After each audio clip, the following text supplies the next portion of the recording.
मुंबईत आज विविध विकास कामांचं लोकार्पण। मुख्यमंत्री सुपूर्द करणार बीडीडी पुनर्विकास घरं। सागरी किनारा मार्गाच्या विहार क्षेत्राचं आज लोकार्पण।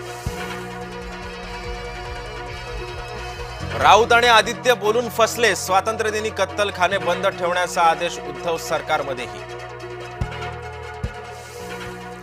मुंबईमध्ये सकाळपासूनच पावसाची रिपरिप। रस्त्यावरची वाहतूक धीम्या गतीनं सुरू। भारतरत्न सचिन तेंडुलकर सासरा होणार। अर्जुन तेंडुलकरचा लवकरच बार उडणार। उद्योगपतीच्या मुलीशी झाला अर्जुनचा साखरपुडा।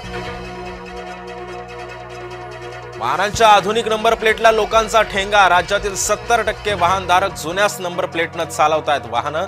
लोक सरकारचं ऐकेना। पर्यायी घरं मिळाले की बंगला सोडेन। धनंजय मुंडेंची मुख्यमंत्र्यांकडे खुलासा।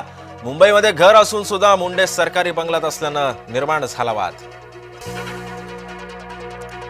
कबूतरखान्यावर बंदी कायम। उच्च न्यायालयाचा निर्णय। दादर कबूतरखान्यावर दाणे टाकणाऱ्यांवर कारवाई सुरू। मराठी माणसावर कारवाई, मात्र जैन आंदोलक मोकाट। मराठी आंदोलक चिडून विचारतायत सरकारला सवाल। समाजाचं आरोग्य आणि आस्था लक्षात घेऊन सरकार निर्णय घेईल। कबूतरखान्याबाबत मुख्यमंत्री देवेंद्र फडणवीसांचं वक्तव्य।